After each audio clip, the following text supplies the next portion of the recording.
Anda TV menebar hikmah, bersandar Al-Quran dan As-Sunnah. تتنزل عليهم الملائكة ألا تخافوا ولا تحزنوا وأبشروا بالجنة التي كنتم توعدون.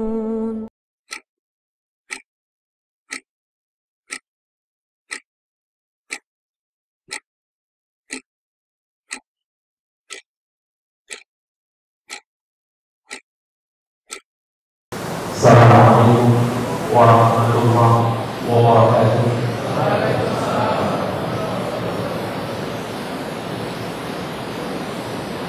Alhamdulillah alladzi bi ni'matihi tatimmu shalihat. Segala puji bagi Allah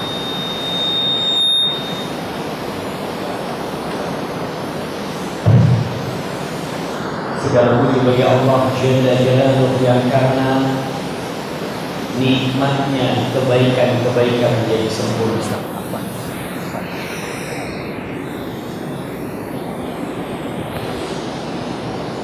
Subhanallah.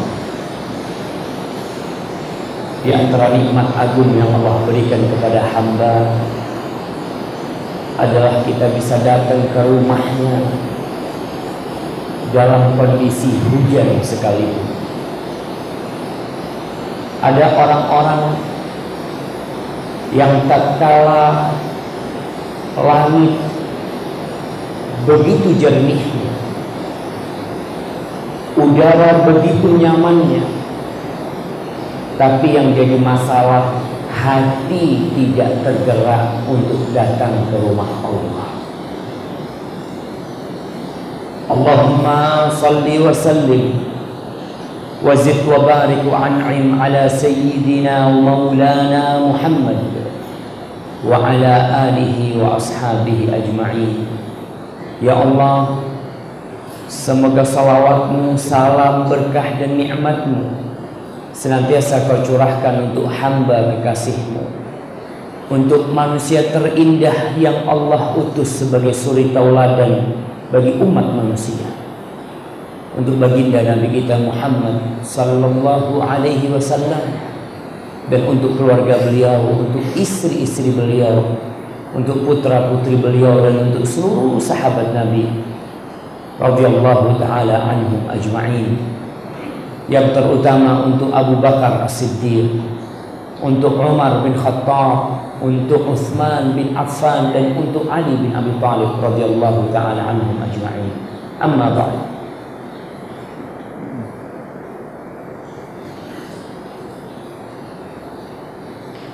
Ada 10 sahabat Nabi yang dijamin masuk surga. Kita nih paling tidak kenal sama mereka. Harapannya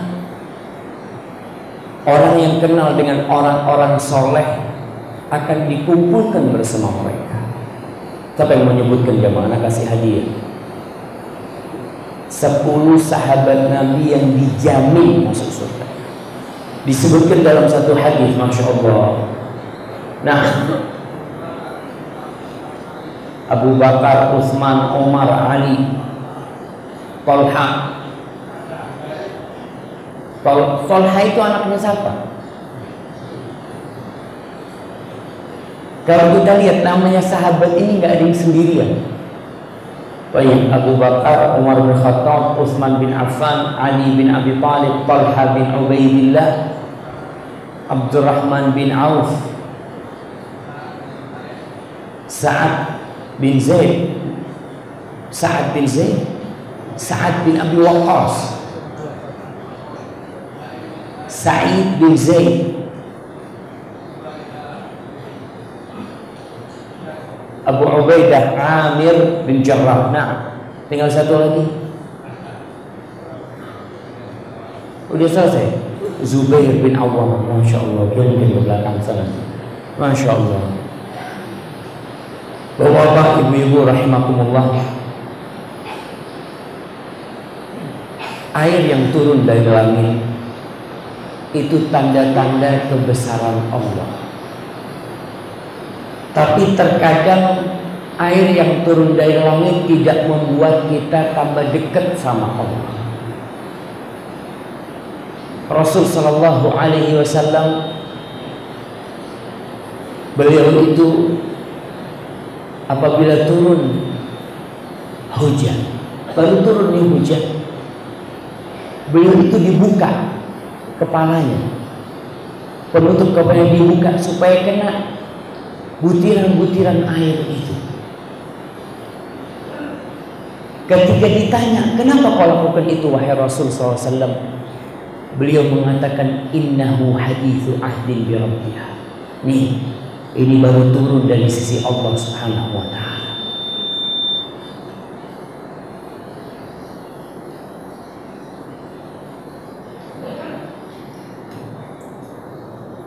Sebagian orang dengan air ada yang tenggelam, dan sebagian negeri karena ditahan dari air mati kelaparan. Siapa yang berbuat itu semua? Allah Jalla Jalla. Allah yang menciptakan langit 7 lapis. Dialah yang menurunkan air untuk umat manusia. Sebagian bisa mengambil manfaat dari air tersebut, dan sebagian malah terbawa banjir dengan air tersebut. Saudara-saudara kita di Garut kemarin, sebagian sedang ternyenyakkan dalam tidurnya. Sebagian berharap air itu mudah-mudahan bisa membuat tanaman mereka menjadi subur. Subhanallah. Allah kirim hujan, lalu Allah bikin air itu meluap, rumah-rumah bahkan manusia dan isinya mati terseret oleh banjir tersebut. Maka kita harus bersyukur kepada Allah Subhanahu wa ta'ala. Tema kita hari ini, ketika orang sibuk menumpuk harta.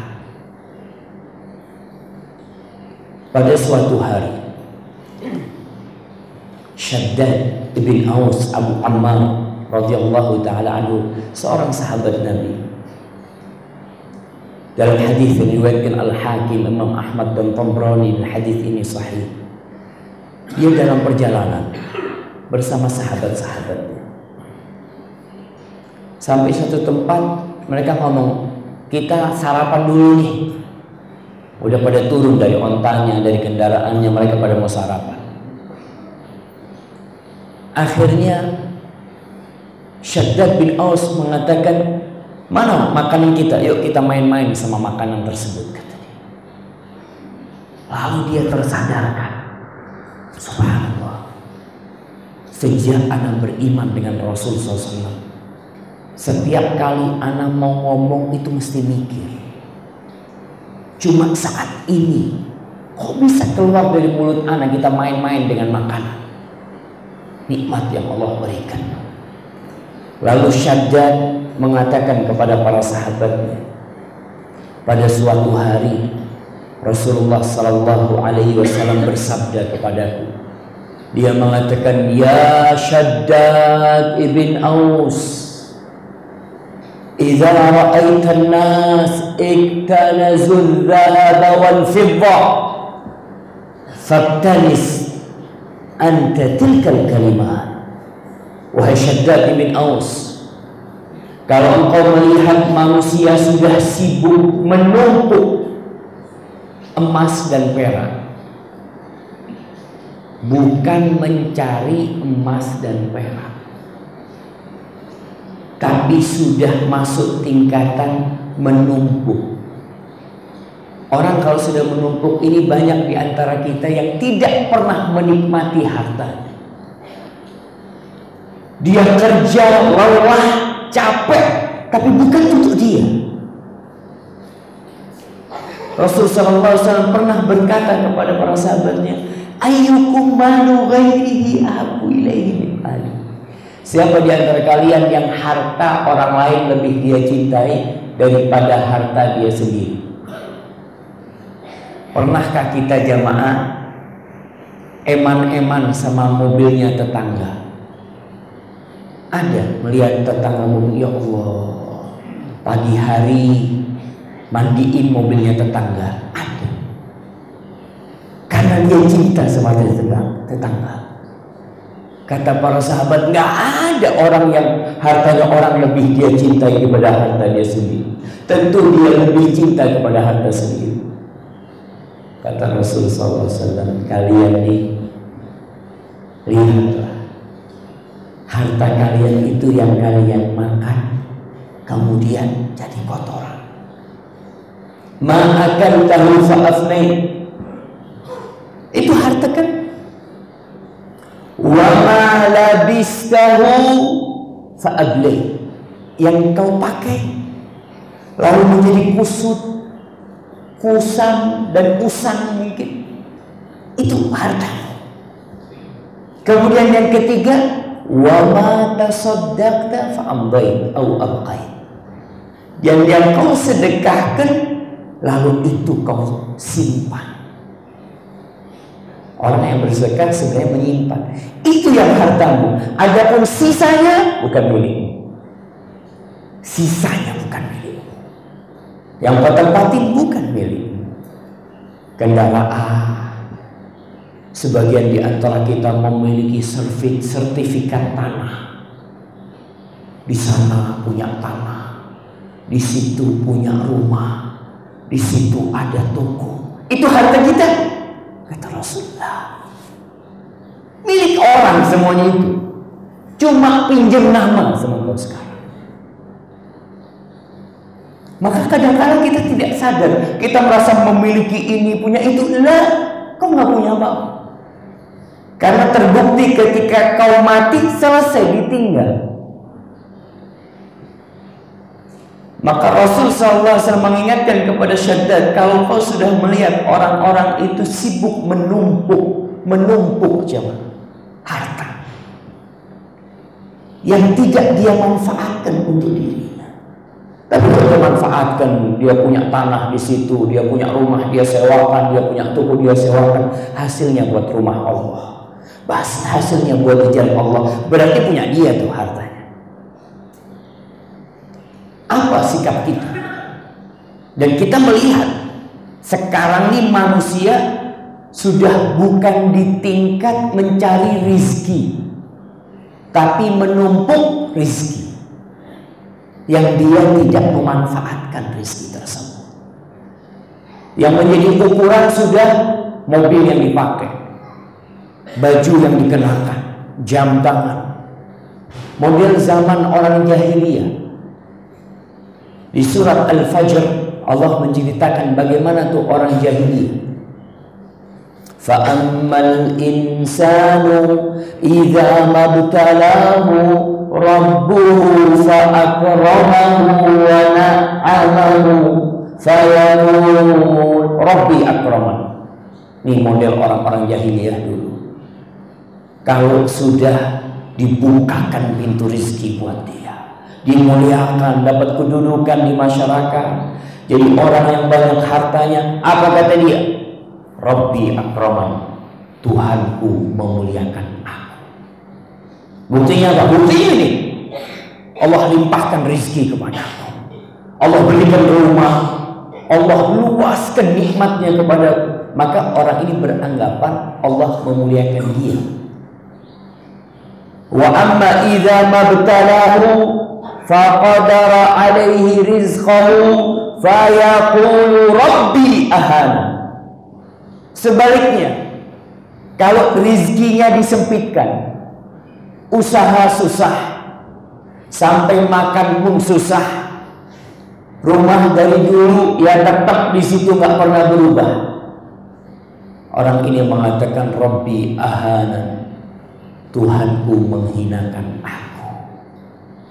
Kalla, bukan itu ukurannya. Kemuliaan Allah bukan diukur dengan harta. Bapak-bapak, ibu-ibu, jangan berpikir ketika hartanya berlimpah ruah berarti Allah memuliakan dia. Nah, Ada orang-orang yang tidak pernah sujud sekalipun, Allah bikin dia kaya. Nggak pernah sujud, nggak pernah masuk masjid, nggak pernah minta sama Allah, tapi Allah bikin dia kaya raya. Itu bukan ukuran kemuliaan. Masya Allah. Anak memang butuh air dari tadi jawab. Kasihlah.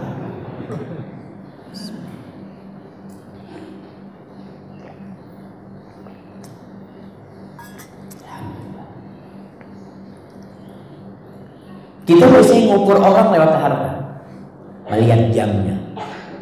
Masya Allah, jamnya doang nih 50 juta. Masya Allah. Melihat sepatunya, Allahu Akbar, ini mah nggak boleh 3 juta. Lihat jasnya, semua diukur dengan dunia. Padahal semua ini nggak ada nilainya di sisi Allah SWT. Innallaha la yanzuru ila suwarikum.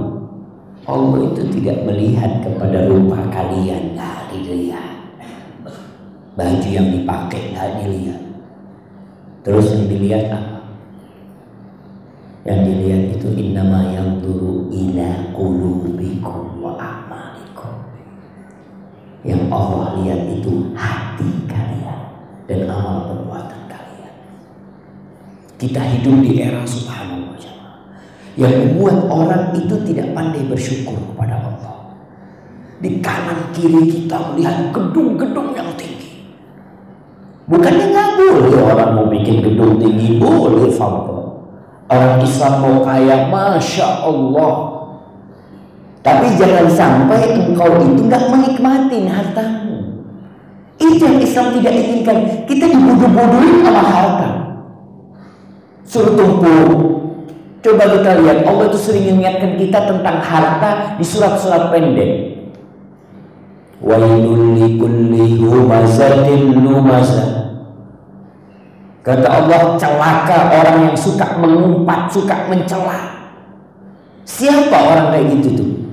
Allazi jama'a malahu wa addada. Kerjanya mengumpulkan harta, ngumpulin dan dihitung.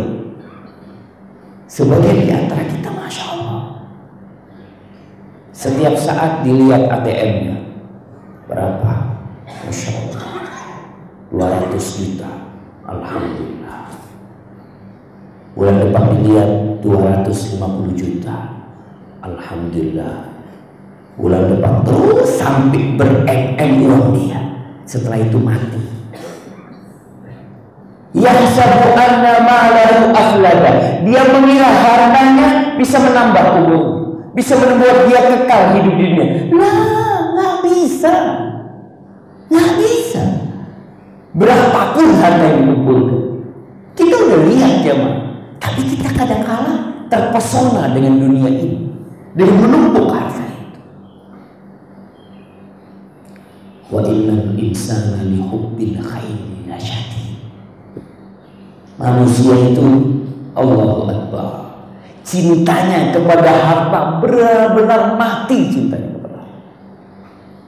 Terus apa sikap kita sekarang? Nih Rasulullah SAW mengingatkan kepada Syaddad, apa yang harus kau lakukan? Ini di masa sahabat Syaddad bin Aus mendapatkan sebuah amalan dari Rasulullah SAW. Kalau kau lihat mereka mengumpulkan menumpuk harta emas dan perak, kau kumpulkan kalimat-kalimat ini. Doa yang diberikan oleh Rasulullah Sallallahu Alaihi Wasallam kepada Syaddad. Nabi Alaihi Wasallam itu cinta banget sama umat. Tidak ada satupun amal kebajikan kecuali sudah beliau sampaikan, udah diajarin gitu. Apa doanya? Allahumma, katakan Syaddad, bukan cuma dikatakan tapi kumpulkan, baca berulang kali, terus kau baca. Sebagaimana orang tidak pernah bosan mengumpulkan harta, kau juga tak boleh bosan membaca kalimat ini. Anak akan bacakan doa ini. Allahumma inni as'aluka tsabata fil amr wal azimata 'ala ar-rusyd wa as'aluka mujibati rahmatik wa azaima maghfiratik wa as'aluka syukra nikmatik wa husna ibadatik wa as'aluka qalban saliman wa lisanan sadiqan wa as'aluka min khairi ma ta'lam wa a'udzu bika min syarri ma ta'lam wa astaghfiruka lima ta'lam innaka anta 'allamul ghuyub. Nih, Nabi ngajarin sama Syaddad sallallahu alaihi wasallam. Apa sih isi doa ini? Lebih baik mana doa ini dengan setiap hari kita dapat pulang 10 juta? Lebih baik ini. Allah katakan di surat Al-Kahf, kita dianjurkan baca surat Kahfi tiap hari Jumat, malamnya atau siangnya. Allah akan berikan kepada kita cahaya. Dalam beberapa riwayat, adha'a lahu ma bainahu wa baina baitil atiq. Allah akan berikan cahaya buat dia dari tempat dia membaca sampai ke Baitullah. Dalam riwayat lain, Allah akan berikan cahaya bainal jum'atain, di antara 2 Jumat. Baca surat Kahfi. Tapi usahakan bapak-bapak, ibu-ibu kalau baca sambil difahami. Masa kita ada yang baca surat Kahfi setahun nggak paham sama artinya. Alhamdulillah sekarang ada terjemahan Al-Quran. Dulu mungkin orang-orang, Masya Allah, orang-orang tua kita susah terjemahan Al-Quran, sampai kepingin Al-Qurannya yang tanpa terjemahan sulit untuk mendapatkan. Percetakan dulu sangat sedikit sekali. Sekarang ini di HP ada Quran, terjemahannya ada, tafsirnya ada, tapi di sini ambisi kita untuk memahami kalamullah tidak seperti ambisi kita bekerja menumpuk harta. Padahal Allah katakan, Allah, Masya Allah, tentang surat Al-Kahfi ini Nabi SAW menjelaskan. Di surat Al-Kahfi ini Allah jelaskan tentang harta.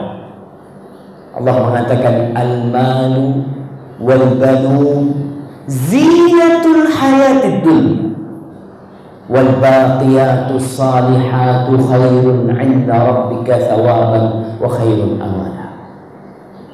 Allah katakan sesungguhnya al-mal, harta, dan anak-anak itu adalah perhiasan dunia. Perhiasan. Orang nggak punya anak, Masya Allah, dia berangkat ke dokter sini, ke dokter sana, berangkat ke Singapura, berangkat ke London. Kepingin apa? Kepingin punya anak. Dia lakukan segala-galanya. Ya, itu memang perhiasan dunia. Yang kita dibikin cinta sama perhiasan. Harta pun seperti itu. Sebagai orang merantau meninggalkan Surabaya, meninggalkan rumahnya, meninggalkan keluarganya, cari harta. Kemana? Ke tempatnya Dimas Kanjeng. Cari apa dia di sana? Cari fulus. Cari fulus ke tempat itu. Dia tinggalkan keluarga demi harta. Tapi Allah katakan, kenapa untuk itu kau siap? Wal baqiyatus salihah, dan ucapan-ucapan yang baik, ucapan-ucapan yang soleh, itu lebih baik di sisi Allah dan lebih baik untuk diharapkan oleh seorang hamba. Ucapan subhanallah walhamdulillah wa la ilaha illallah Allahu akbar, ini lebih baik dari anak, ini lebih baik daripada harta. Tapi kita lihat berapa jam kita gunakan untuk menumpuk harta untuk anak-anak kita, dan berapa jam kita membaca wirid dan doa. Bandingkan. Padahal lebih baik yang ini kekal, ini abadi. Kau mati tetap masuk kuburan sama kau. Engkau di padang mahsyar datang sama engkau. Engkau melewati sirat, lewat itu. mendampingi diri. Kalau harta ditinggal, tapi tetap di sini. Penyakit hubbud dunia, cinta kepada dunia, itu sudah menguasai sebagian hamba Allah. Apa yang diminta? Yang pertama diminta ketika kau lihat orang numpuk harta, Allahumma inni as'aluka tsabata fil amr. Ya Allah, aku memohonmu keteguhan dalam urusan. Karena yaqra'uhu fi sholati. Beliau itu biasa membaca doa ini ketika sholat.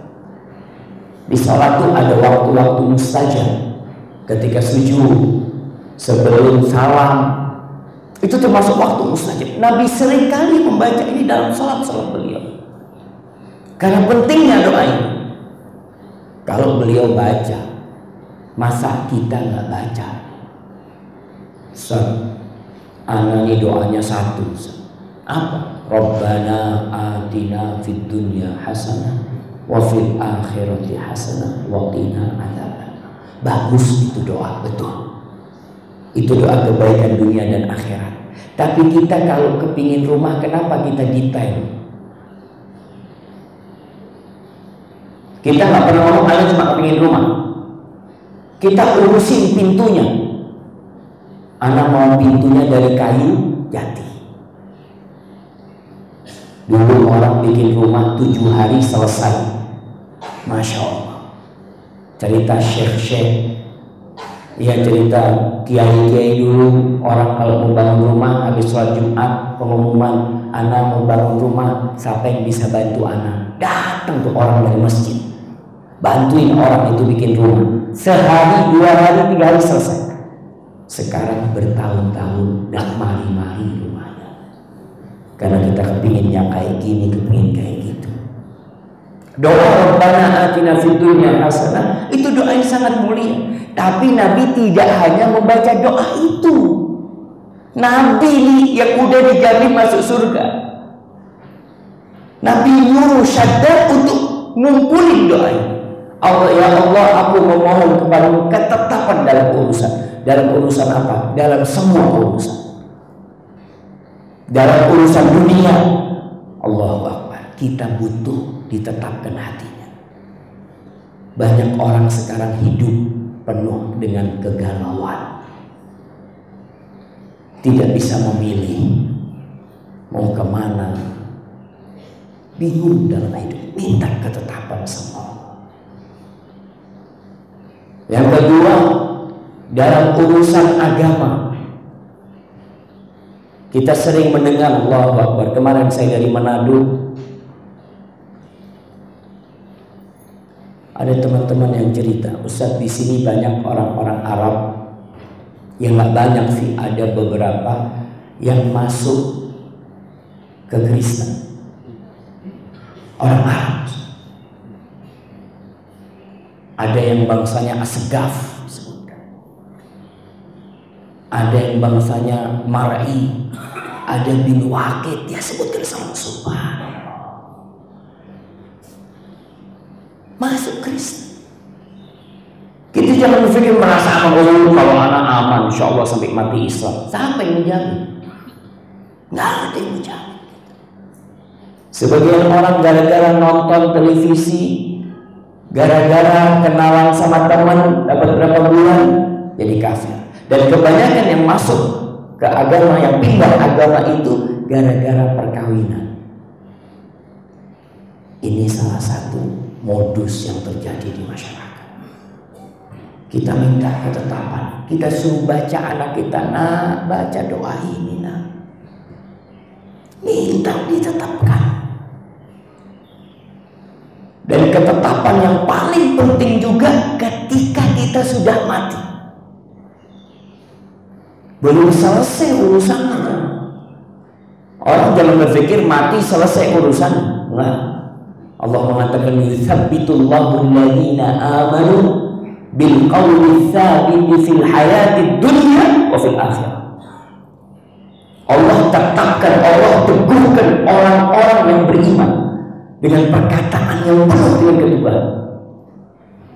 Fil hayatid dunya, ketika orang ini hidup di dunia, dan ketika dia di alam akhirat. Ketika orang ini dikuburnya, datang malaikat Munkar dan Nakir. Rasul Shallallahu Alaihi Wasallam kalau habis mengubur jenazah, ini subhanallah ya, jenazah itu sebagai ibrah kalau kita mau mati. Kuburan itu seharusnya mengingatkan kepada akhirat. Tapi kalau kita lihat di Indonesia, orang gali kuburan, ngubur jenazah sambil ketawa-ketawa. Oh, hati-hati awakmu sing mlebu. Oh, ketawa.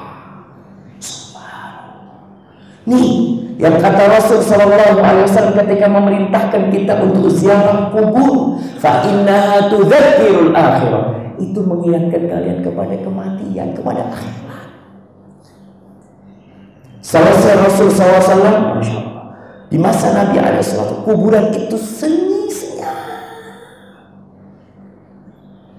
Lalu beliau berdiri, mengatakan kepada para sahabatnya, istaghfiru li akhikum.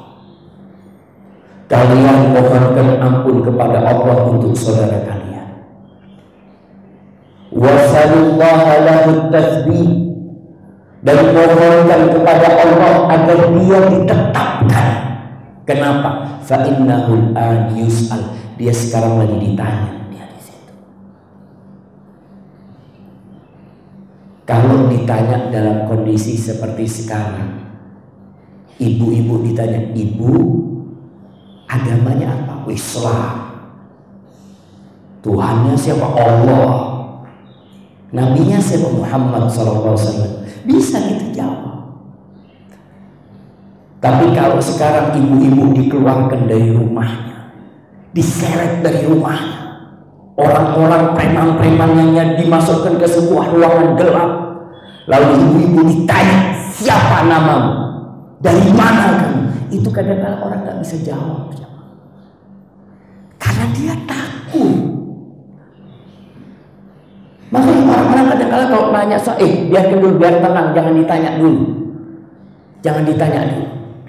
Orang-orang yang shock biasanya karena sebuah peristiwa, itu didiamkan dulu sampai tenang. Tapi kita nggak didiamkan oleh malaikat Munkar dan Nakir.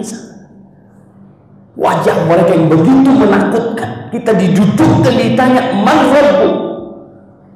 Adapun orang yang beriman sama hidupnya di dunia, Allah akan tetapkan hatinya. Dia mengatakan Rabbi Allah, Rabbu Allah. Man Nabi, siapa Nabi Muhammad sallallahu alaihi wasallam? Madinul Islam. Tapi kalau orang ini ternyata ketika hidup di dunia tidak meyakini apa yang dia anut.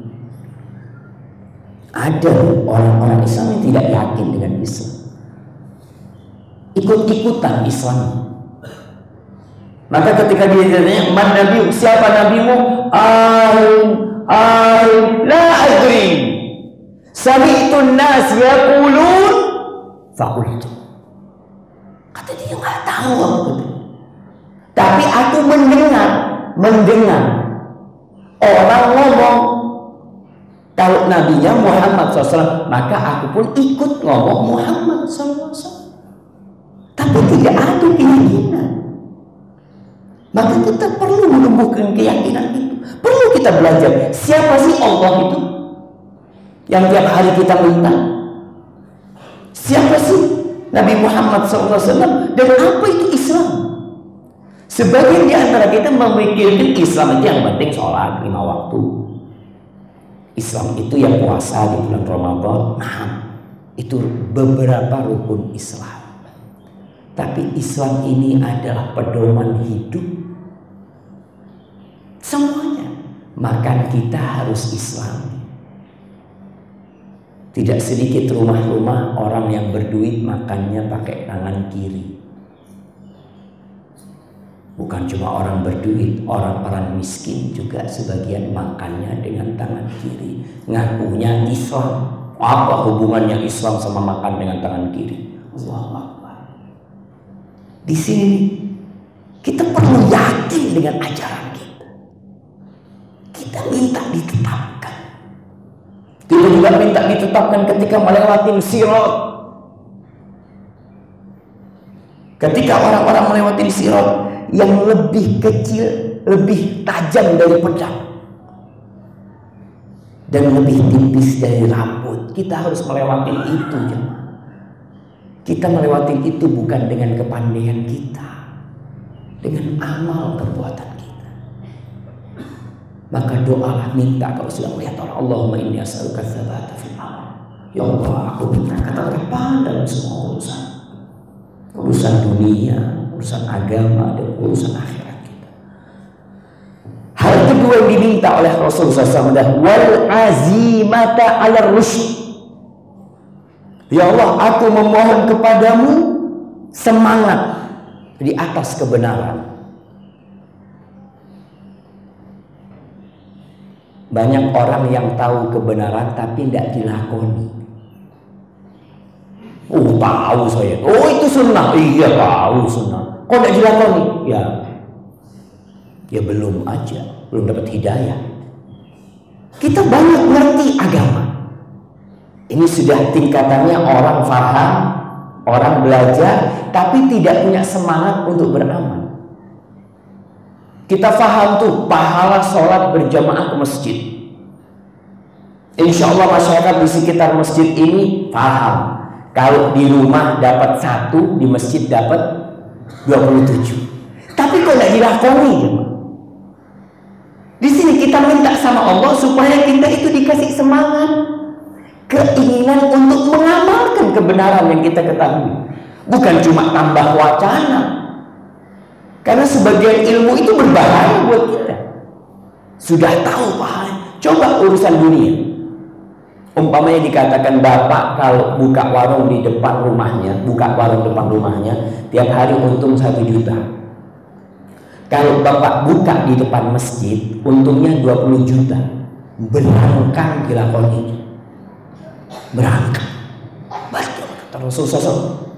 Menjelaskan Nabi SAW, andai kata orang-orang itu paham dengan pahala sholat berjamaah di masjid, menjawab azan sholat pertama, la atauhuma wa yuhabbun, mereka akan datang walaupun harus merangkak, kata Rasulullah SAW. Tapi kita enggak. Maka kita beruntung. Jangan cuma tahu kebenaran tapi tidak dilakoni. Apa gunanya pengetahuan? Kita belajar, kita datang pengajian. Kalau yang ada orang yang nggak mau belajar, berpaling dari agama Allah, enggak ini. Kita alhamdulillah belajar. Tapi kondisi dunianya tidak mendukung kita untuk mengamalkan, tidak mendukung. Rasulullah SAW menjelaskan nanti, inna min waraikum ayyamas sabr atau ayyamas sabr. Di belakang kalian itu ada hari-hari yang penuh kesabaran. Al-qabidu ala dinihi kal-qabid al-jamr. Orang yang berpegang teguh dengan agamanya seperti orang yang pegang bara api. Siapa umat Islam yang nggak tahu kalau kerudung itu syariat? Insya Allah rata-rata sudah pada tahu. Pakaian yang syar'i sekarang sudah pada tahu. Tapi insya Allah peringatan apa itu ya Pak?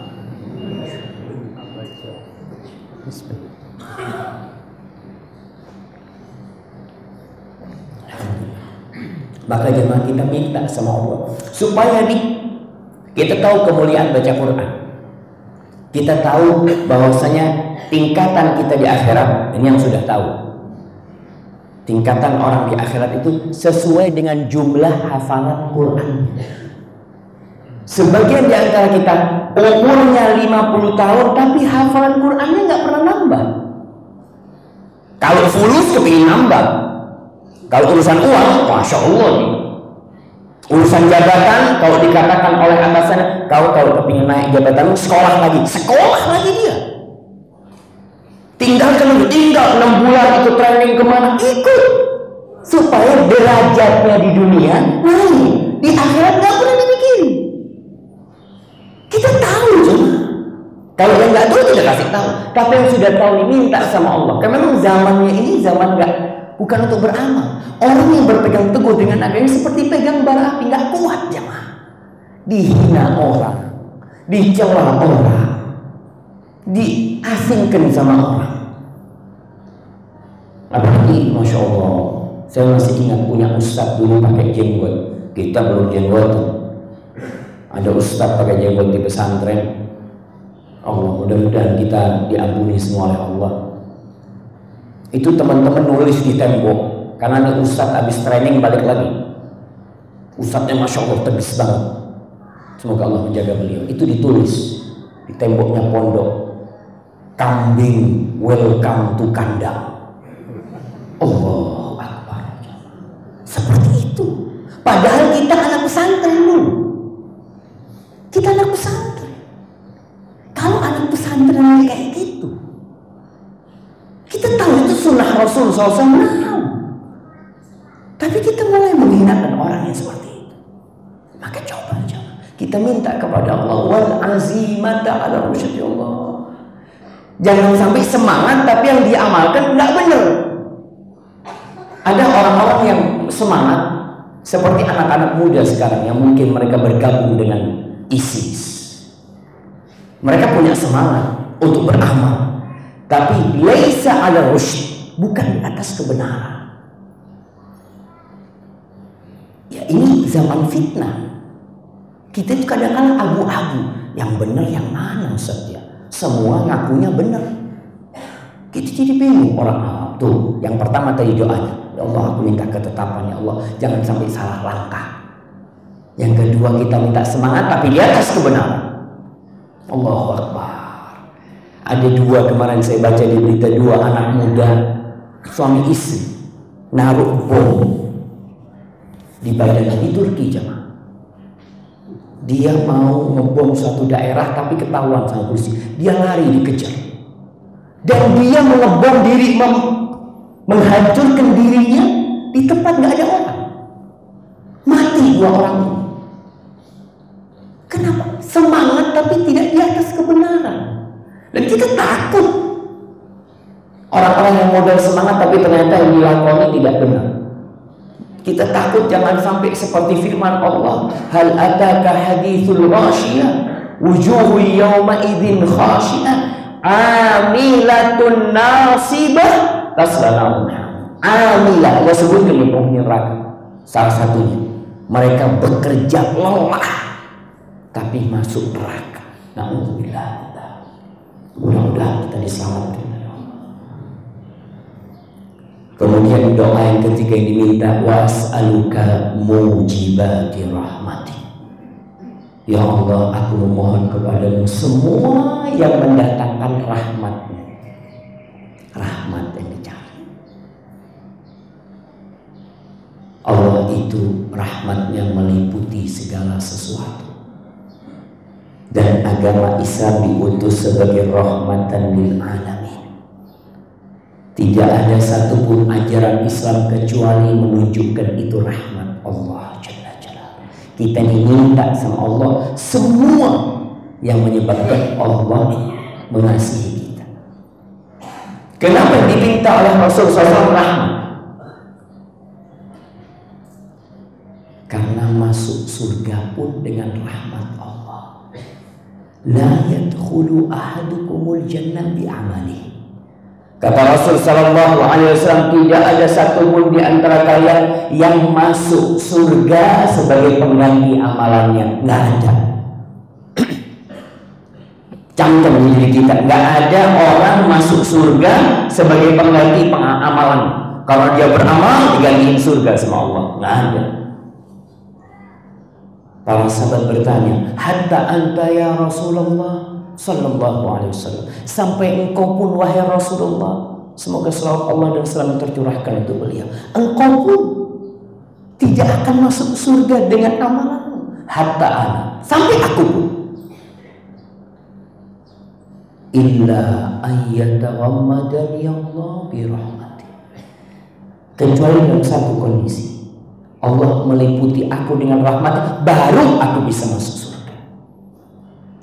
Karena amalan kita ini nggak sebanding dengan surga Allah, nggak sebanding. Pantaskah kalau Bapak lihat ada orang bangun rumah tukang, bangun rumah selesai sudah, dia dikasih rumah yang dia bangun. Ini kau ambil rumah itu. Loh, Pak, yang masuk pantas saya dapat rumah ini, Pak. Mungkin gaji dia berapa sehari? 70.000. Anggap dia kerja selama setahun, berapa seharusnya gaji dia? Tapi dikasih rumah, dikasih villa. Kenapa kau dikasih sama yang punya villa itu? Karena dia sayang sama dia orang. Enggak apa-apa, kau ambil. Saya sering mencontohkan dengan orang yang punya sepeda ontel. Mungkin dia punya sepeda ontel yang harganya 1 juta, 2 juta. Tapi dia punya kenalan. Kenalan ini punya showroomnya BMW. Dia datang ke rumah sohibnya, ke showroomnya dia. Assalamualaikum. Waalaikumsalam. Mas, gimana kabarnya, Mas? Mas, boleh saya tukar sepeda sama BMW, Mas? Kata bosnya, kau ambil mana yang kau suka. Kau ambil mana yang kau suka. Apakah karena harganya sepeda dia senilai BMW? Bukan. Karena ini pemilik showroom itu sayang sama nih orang. Kau ambil yang kau suka. Wallahi mathalul a'la. Allah itu rahmatnya meliputi segala sesuatu. Kita beramal selama 70 tahun. Kalau kita kerjanya rukuk sujud selama 70 tahun, itu tidak bisa dinilai dengan surga Allah. Nggak bisa. Di surga Allah itu selama-lamanya antum di sana. Antum cuma beramal 70 tahun, masih plus dosa. Belum lagi kalian beramal itu atas nikmat yang aku berikan. Kalian bisa sujud itu karena aku kasih nikmat kepada kalian. Aku kasih jidat sama kalian. Semua itu dari Allah. Fasilitas kita beribadah itu dari Allah. Setelah itu Allah kasih surga. Subhanallah. Maka yang kita cari itu rahmatnya Allah. Kalau amal kita nggak sebanding ya, dengan nikmat yang Allah berikan, nggak sebanding. Maka Rasulullah SAW mengatakan hal itu nggak, kecuali Allah masih rahmat. Yang menjadikan beliau Nabi siapa? Allah. Yang menjadikan beliau Rasul siapa? Allah. Yang menjaga beliau ketika berdakwah siapa? Allah. Yang membuat beliau bisa berjihad, Allah. Semuanya itu Allah. Lalu Allah kasih surga. Maka itu bukan pengganti amalan, enggak. Amalan ini cuma sebab Allah suruh kita beramal. Tapi yang kita cari adalah pada hakikatnya rahmat Allah, yang kalau sudah dirahmati Allah akan kasih surganya dan diselamatkan dari neraka. Kita minta semua apa aja amalan yang menyebabkan rahmat Allah. Sebagian orang melihat ranting di jalan, dibiarin. Melihat batu di jalan, dia tahu nih kalau ada motor yang kena batu ini akan terpeleset, jatuh. Tapi dia biarin. Padahal ini salah satu yang akan mengundang rahmat Allah. Ingat jamaah, dengan kisah seorang lelaki yang melihat dahan melintang di jalan, lalu dia angkat. Dia mengatakan, ya Allah, mudah-mudahan ini gak ganggu orang-orang Islamnya. Dia pindah. Lalu Allah kasih hadiah, dimasukkan ke surga. Apa amalannya? Cuma pindah ranting. Ingat dengan kisah seorang pelacur yang bukan ahli ibadah, pelacur jamaah, hanya memberi minum anjing yang dikasih minum. Tapi ternyata Allah ampuni dia. Maka jangan meremehkan amal kebajikan. Apa kucing, masya Allah. Anak kadang-kadang melihat ada orang, ya di waktu kita di Madinah, ada sebagian mahasiswa kita itu yang dari Eropa, masya Allah. Dia itu habis makan, dia keliling ke restoran kampus. Dia ambil kantong, daging-dagingnya yang tersisa dia kumpulin di situ. Dia keluar karena kucing nggak boleh masuk ke sana. Kucing itu di luar, dia kasih jamaah. Subhanallah. Ini salah satu yang mengundang rahmat Allah Subhanahu wa ta'ala. Kita minta supaya kita juga semangat bisa mengamalkan sesuatu yang mengundang rahmat Allah, bukan murka Allah. Kita kadang beramal, Allah malah murka sama kita. Kita butuh minta. Yang keempat, wa azaima maghfiratik. Ya Allah, aku memohon kepadamu semua amalan yang membawa ampunanmu. Yang kalau aku beramal, diampuni sama Allah SWT. Tiap hari kita berbuat dosa. tiap harinya. Ada yang banyak, ada yang sedikit. Orang yang berbuat baik merasa sudah baik pun dosa. Kadang-kadang kita merasa, Masya Allah, anak ini sudah orang baik. Melihat meremehkan orang lain, itu sudah akan menjadi dosa. Banyak dosa-dosa kita lakukan, tapi kita nggak sadar. Apa penyebabnya? Salah satunya kita nggak punya ilmu. Ibu-ibu di belakang sana, mulai kapan pakai kerudung ibu-ibu? Mulai kapan? Ketika dulu SMA pakai kerudung. Kadang-kadang ketika kuliah enggak. Kenapa? Dulu ilmunya nggak nyampe mungkin. Baru-baru aja. Mulai tahun 90-an itu dikatakan revolusi hijab. Ketika anak-anak SMA dikeluarkan karena berhijab. Masya Allah. Kepala sekolahnya muslim, guru-gurunya muslim. Itu siswi pakai jilbab dikeluarin. Atau bisa bayangkan. Dia merasa ini sangat bertentangan dengan apa sih? Kalau kita bicara hak asasi manusia, ini aturan. Ya, kalau aturannya bertentangan dengan syariat Allah, mana yang harus kita dahulukan? Ini kita minta sama Allah, semua yang mengundang ampunan Allah. Jangan sampai kita beramal, ternyata yang ada itu azab dari Allah SWT. Maka tadi kadang-kadang kita nggak punya ilmu. Bank syariat, mulai kapan ramai jemaah? Sebelum itu kemana umat Islam? Ya sibuk mereka di bank. Sekarang pun bank syariat masih menginduk kepada bank konvensional. Masih berusaha untuk syariat. Maka kita minta Allah diampuni sama Allah. Ada orang-orang yang punya uang jemaah, naruh di bank 1M, 2M, 3M, dia tetap beli harta. Dia orang besar, anak tak ambil bunganya. Nah, tapi engkau itu bantu bank. Uangmu itu adalah modal buat bank. Kita ini modalin bank dengan naruh duit di sana. Orang semakin nggak sadar, Ustaz, anak butuh, Ustaz. Ya kalau kau butuh, kebutuhan itu dilihat. Kalau memang kau butuh untuk bisnis, berapa yang kau putar untuk bisnis? Dan berapa yang kau modalin bank dengan uang itu?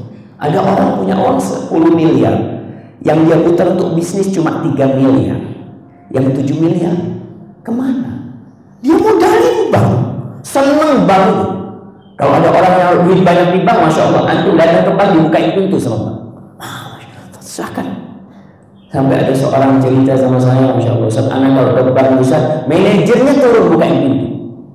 Manajernya, karena dia modalin bank. Subhanallah, kita minta sama Allah, aku minta yang mendatangkan ampunan. Jangan sampai malah dosa terus yang kita tumpuk, jemaah. Kita minta ampunan sama Allah dan belajar supaya kita tahu, oh yang ini nggak boleh ternyata. Baik. Yang kelima diminta oleh Rasulullah SAW, wa as'aluka syukra nikmati. Ya Allah, aku memohon kepadamu agar mensyukuri nikmatmu.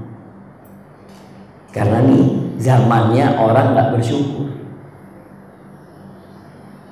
Kalau bicara di Indonesia ini, di Surabaya ada orang miskin, jemaah.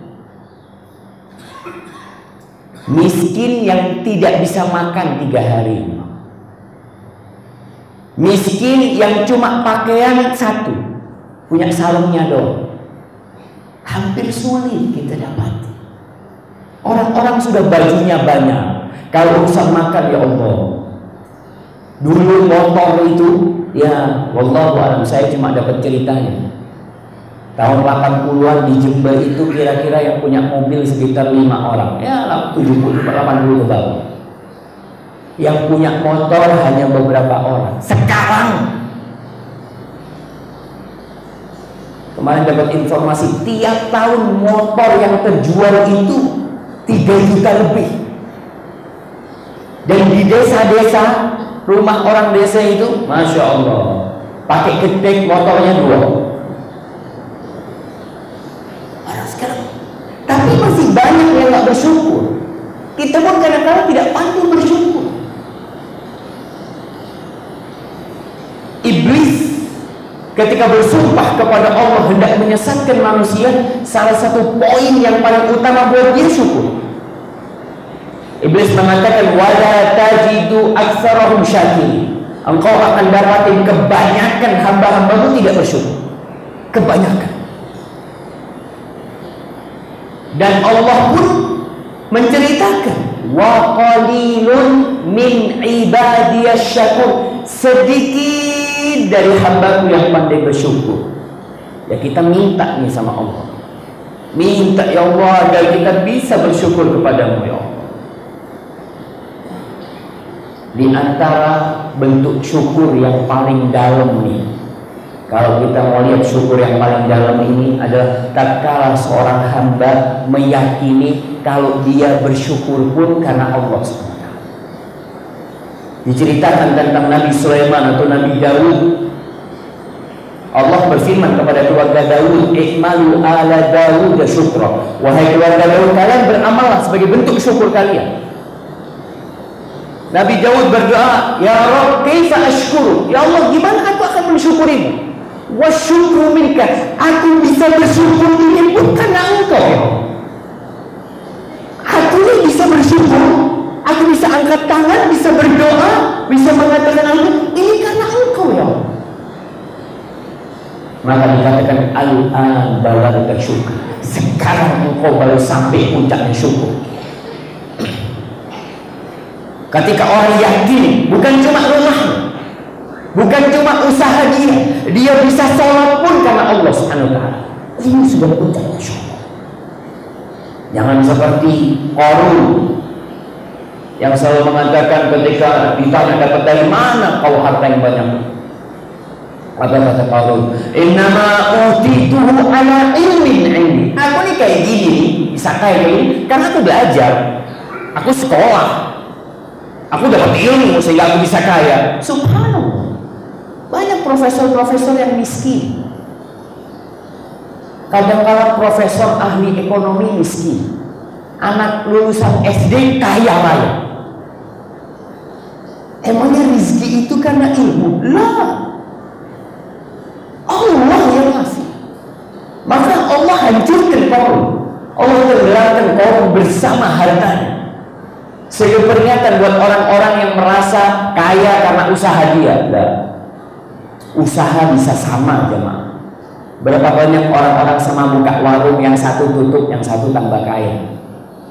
Itu pertanda kalau ini benar-benar rezeki dari Allah. Bukan karena kau mungkin salah ilmunya. Ya mungkin dia belajar secara ilmu dunia, mungkin anak nggak tahu.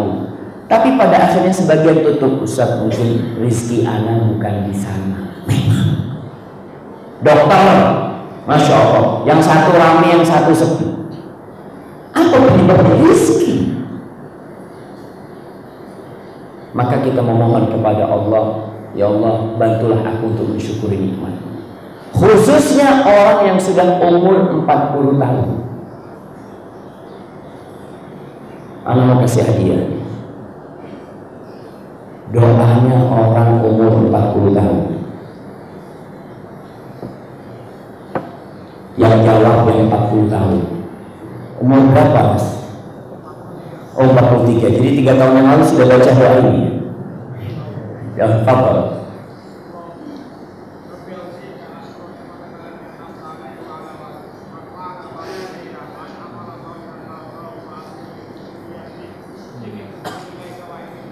Masya Allah, masih ini baru. Nih, Allah menceritakan nih di surat Al-Ahqaf, insya Allah ayat 15. Hatta idza balagha asyuddah, sampai ketika hamba ini mencapai masa puncak masa mudanya. Wa balagha arba'ina sana, dan umurnya sampai 40 tahun. Ingat 40 tahun Hijriah. Qamariyah, bukan Masehi. Maka paling tidak bapak-bapak, ibu-ibu ini kalau anaknya lahir ditulis tanggal Hijriahnya. Karena doanya ini 40 tahun Hijriah. Setelah itu kita baca kapan saja boleh. Cuma yang orang umur 40 tahun ini seharusnya dia lebih sering membaca doa. Apa doanya? Rabbi auzi'ni an ashkura ni'mataka allati an'amta alayya wa ala walidayya wa an a'mala salihan tardah wa aslih li fi dhurriyyati inni tubtu ilaika wa inni minal muslimin. Wahai Rabbku, bantulah aku. Orang sudah mau fakultas biasanya sudah mulai mapan hidupnya, mulai punya rumah sendiri. Selama ini ngontrak, punya rumah sendiri. Selama ini nggak punya mobil, mulai punya mobil. Selama ini usahanya masih pindah-pindah, mulai usahanya genap. Maka dia berdoa, auzi'ni an ashkura ni'mataka allati an'amta 'alayya wa 'ala walidayya. Bantulah aku untuk mensyukuri nikmat yang kau berikan kepadaku dan kepada kedua orang tuaku. Masya Allah, ini anak soleh. Dia membantu mensyukuri nikmat orang tuanya. Wa an a'mala shalihan tardah, dan bantulah aku agar aku bisa beramal soleh yang kau ridhoi. Wa aslih li fi dzurriyyati, ya Allah, perbaiki anak keturunanku. Inni tubtu ilaik, aku bertobat kepadamu, wa inni minal muslimin, aku termasuk orang-orang Islam. Minta jangan. Baik, Nabi alaihi salatu wassalam mengajarkan doa kepada Mu'adz bin Jabal yang suruh baca di akhir sholat.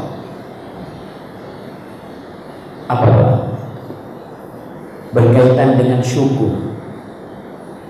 Mengajarkan kepada Mu'adz bin Jabal, jangan kau tinggalkan Mu'adz doa ini setiap selesai sholat, setiap di akhir sholat. Nah, fadhol.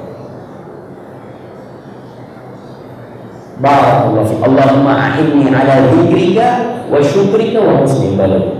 Masya Allah. Ini doanya. Allahumma a'inni ala dzikrika, ya Allah, bantulah aku untuk mengingatmu. Wa syukrika, dan bantulah aku untuk mensyukuri. Kita butuh bantuan Allah, dan setiap sholat kita katakan iyyaka na'budu wa iyyaka nasta'in. Ya Allah, kepadamu kita minta tolong. Maka doa itu minta supaya kita dibantu bersyukur kepada Allah. Wa husni ibadati, dan bantulah aku untuk beribadah yang baik kepadamu. Karena tidak semua ibadah diterima. Tidak semua ibadah diterima. Syarat diterimanya ibadah kita semua tahu. Kita semua sepakat. Syarat yang pertama, ikhlas lillahi ta'ala. Ada orang yang ibadahnya Masya Allah tapi nggak ikhlas, nggak berguna. Dia bikin rumah sakit, dia bikin masjid, dia bikin sekolahan, dia bantu, tapi nggak ikhlas, nggak ada guna.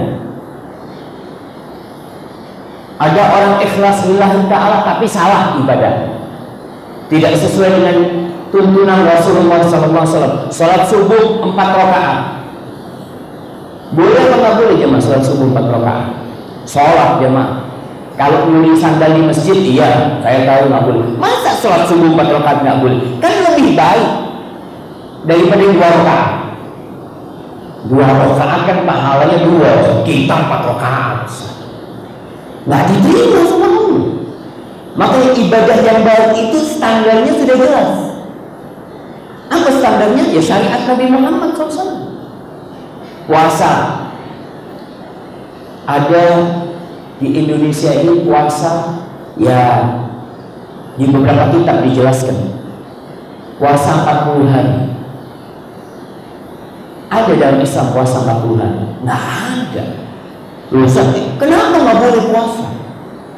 Namun saya mendekatkan diri kepada Rasulullah. Nggak boleh. Puasa dalam Islam itu paling full berapa hari? 30 hari, dan hanya boleh di bulan Ramadan. Nggak boleh kita puasa full 1 bulan penuh.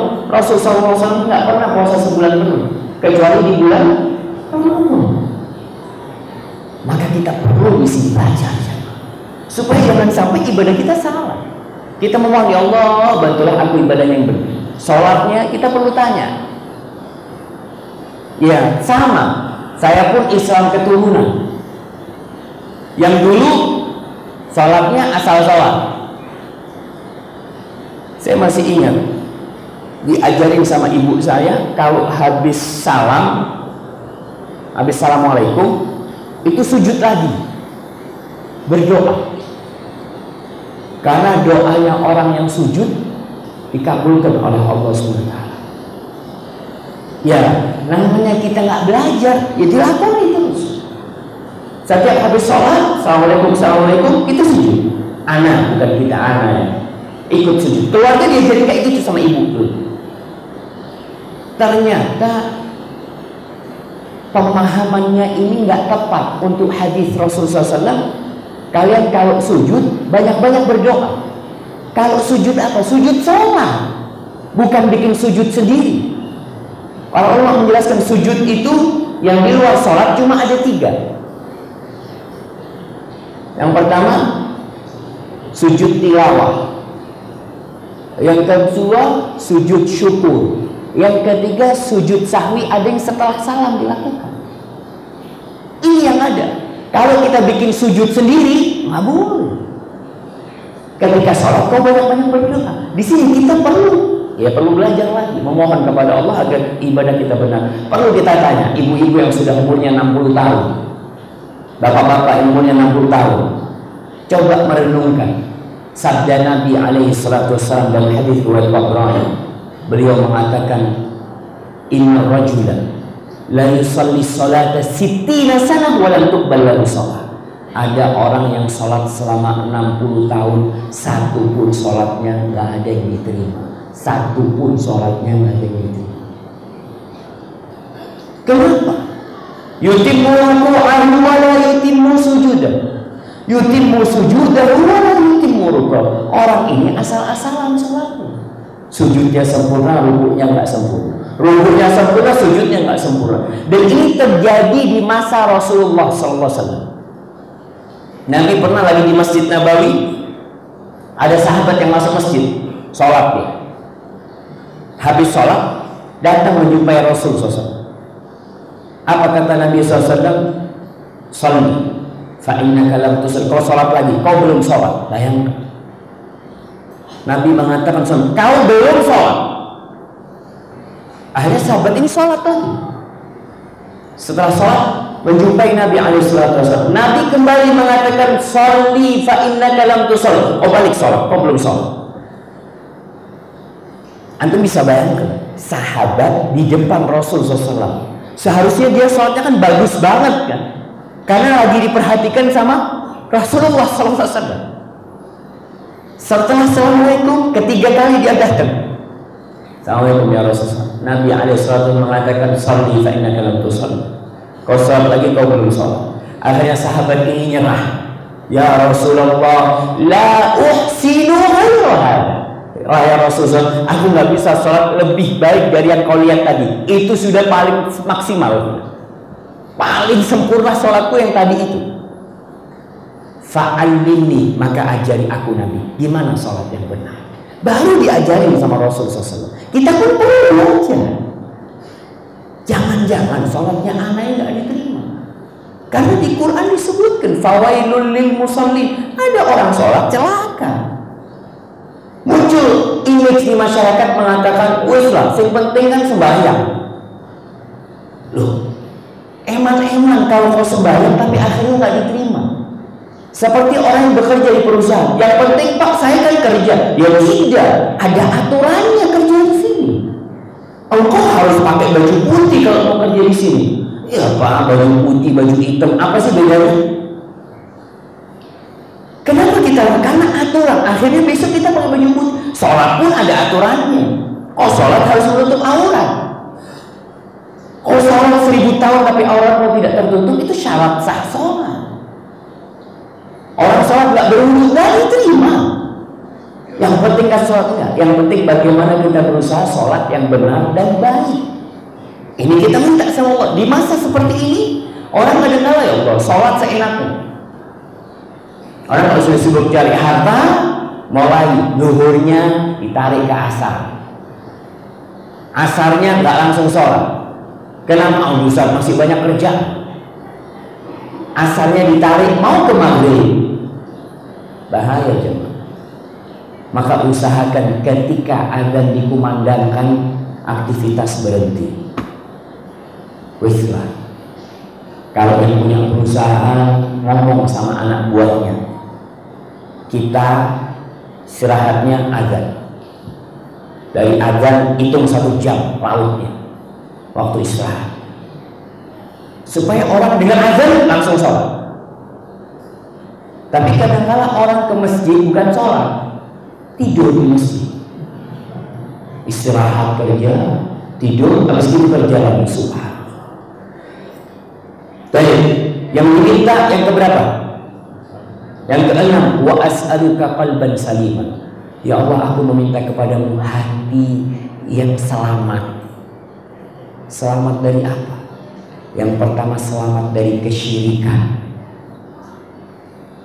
Karena pada hari kiamat itu Allah mengatakan yauma la yanfa'u malun wala banun. Pada hari tidak ada gunanya mal, harta yang kita tumpuk, anak-anak, nggak ada gunanya buat kita pada hari kiamat itu. Illa man atallaha biqalbin salim. Kecuali orang yang menjumpai Allah datang pada hari kiamat dengan hati yang selamat. Yang pertama, selamat dari kesyirikan. Ada dosa-dosa syirik yang kita nggak tahu, oh ternyata syirik, bisa dia belajar lagi. Intinya tadi kita belajar dan minta supaya dikasih kekuatan bisa meninggalkan yang syirik-syirik. Wallahu a'lam jamaah. Apakah ada perbedaan di antara ulama yang mengatakan bahwa larung laut itu menyembelih kerbau dimasukkan ke laut sebagai upacara itu bukan syirik? Padahal kita mengatakan dalam sholat kita, inna sholati wa nusuki wa mahyaya wa mamati lillahi rabbil alamin. Ya Allah, sesungguhnya sholatku, sesembelihanku buat siapa? Sebagian orang yang menyembelih kerbau dilemparkan untuk Nyai Roro Kidul, untuk Laut Selatan. Itu sampai sekarang masih ada di pantai-pantai ritual seperti itu. Tapi dibungkus dengan syariat Islam. Tanya dulu kita, bungkus itu gampang, tapi isinya, apakah benar isinya ini syariat Allah? Allah itu memang minta kita potong kerbau untuk laut selatan. Apa memang Allah minta? Enggak, sebenarnya Allah nggak minta. Ya kenapa kau kasihkan? Maka kita minta hati yang selamat, pertama dari kesyirikan. Yang kedua, dari berbagai penyakit hati. Mulai dosa-dosa. Kesian, ada orang yang tidak pernah bisa hidup berbahagia karena hatinya sakit. Ada orang yang kena penyakit hasud, iri dan dengki, nggak bisa melihat orang lain senang. Melihat banjir, rasa no banjir. Kalau ada orang banjir, kenapa kau seharusnya tidak mau? Ya Allah, kesiannya. Suruh siapa tinggal di situ umpamanya? Ketika kita melihat orang-orang yang banjir di situ, ya kesian. Kemudian ada temannya, masya Allah, pindah rumah, kita diundang. Ada orang yang ketika datang ke rumah sohibnya yang ada roti. Allahu Akbar. Dapat dari mana duit dia? Apa urusanmu dapat duit dari mana? Lihat tetangganya ganti mobil baru, 2 hari sakit perut. Ibu-ibu biasanya. Apa orang kita mau itu gara-gara tetangga beli mobil baru dia sakit perut. Subhanallah. Melihat anak tetangganya sukses, sakit dia karena hatinya sakit.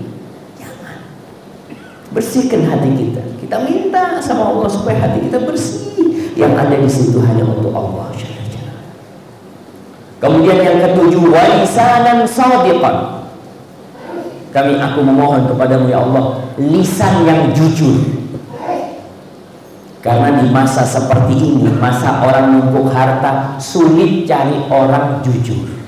Antum lihatlah, sulit antum bermuamalah sama orang jujur. Kadang-kala kita jujur karena sama sohib sendiri. Ada teman mau beli barang, karena teman udah nih, aku ngambilnya nih 10.000. Sudah, kau nggak usah kasih aku untung karena sohib. Orang lain datang mau ngambil barang, wallahi anak ngambilnya 15.000. Udah berubah. Orang kalau sudah mulai, antum lihat yang namanya birokrasi di pemerintahan, Allahu Akbar. Cari yang jujur. Nggak lama aja dibenci sama orang-orang. Saya pernah ngurus KTP, tertulis tuh KTP katanya gratis kan sekarang. Ngurus KTP mulai pindah kakak waktu itu datang ke lurah.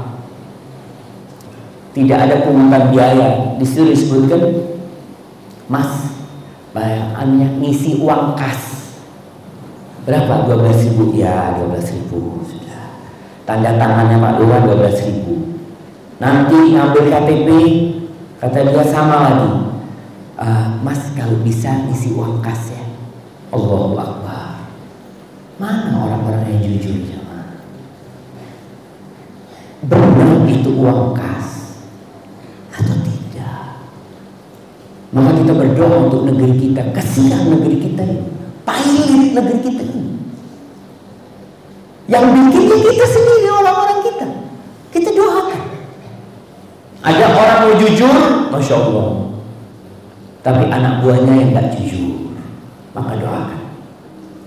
Wali kota yang di Surabaya ini, Masya Allah, semoga Allah menjaga Bu Risma, memberikan petunjuk kepadanya senantiasa di jalan yang diridhai Allah Subhanahu wa Ta'ala. Dan kita doakan Bapak Presiden kita, Bapak Jokowi dan wakilnya serta semua jajaran, agar Allah memberikan petunjuk kepada mereka dan memberikan kepada mereka hati yang selamat dan lisan yang jujur. Banyak orang kalau lagi kampanye, Masya Allah, itu angin surga dia berikan. Setelah itu mana lisanan shodiqan? Udah sulit, cari lagi. Kita minta sama Allah. Kemudian yang kedelapan yang diminta adalah wa as'aluka min khairi ma ta'lam. Ya Allah, aku memohon kepadamu dari segala kebaikan yang kau ketahui. Nih namanya tawassul dengan ilmu Allah. Aku meminta semua kebaikan yang kau ketahui, semuanya yang kau ketahui. Berarti semua kebaikan kita minta. Kalau kita suruh minta kebaikan, terbatas ilmu kita. Kita cuma minta 1, 2, 3, 4, 5. Kita lihat orang-orang sebagian berdoa 5 menit, 7 menit, habis itu udah capek. Udah habis doanya. Tapi kita minta kepada Allah semua kebaikan yang kau ketahui. Apa aja aku minta itu.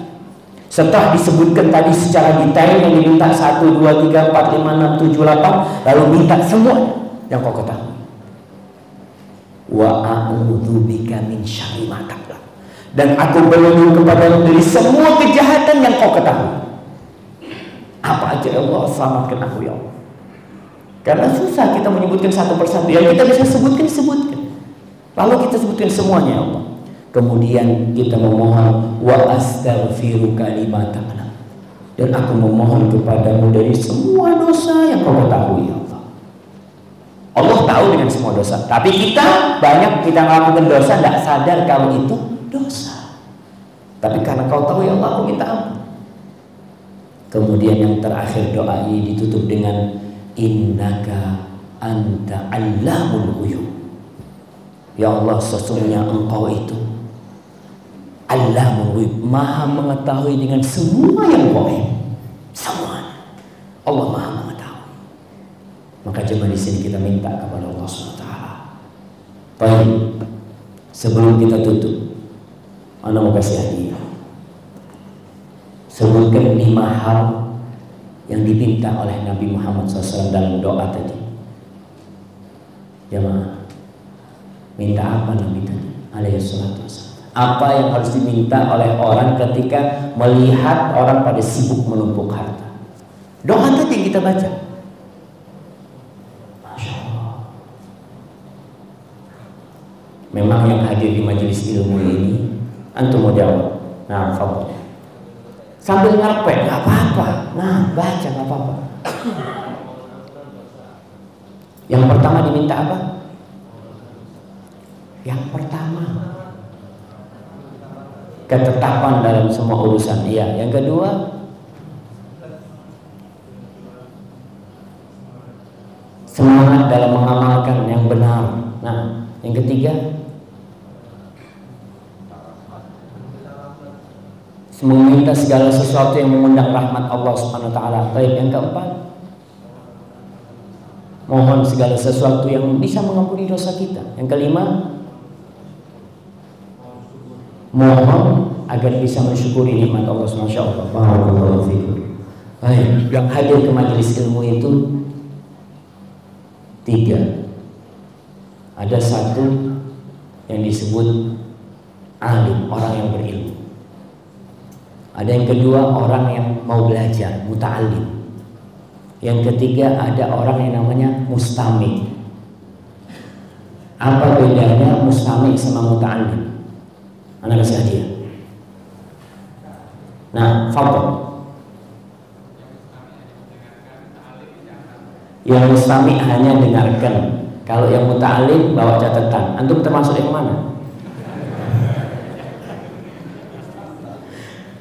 Kalau mustami' itu bawa kuping. Biasanya kalau bawa kuping itu ya kadang-kala apa namanya? Hilang-hilang gitu. Hah? Iya, ada yang sambil merem-merem gitu. Ada yang ngantuk, ada yang sambil ngobrol. Soalnya memang tidak ada kegiatan dia. Maka mudah-mudahan kita termasuk orang-orang yang ya nggak apa-apa, dapat barokah semuanya insyaallah.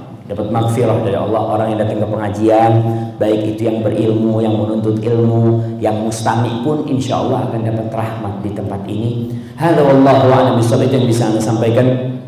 Apabila benar itu dari Allah SWT. Kalau ada yang salah dan kurang berkenan itu dari diri Anda pribadi, Allah dan Rasul yang terbebaskan dari kesalahan itu. Wassallallahu ala nabiyina Muhammad wa ala alihi wasallam.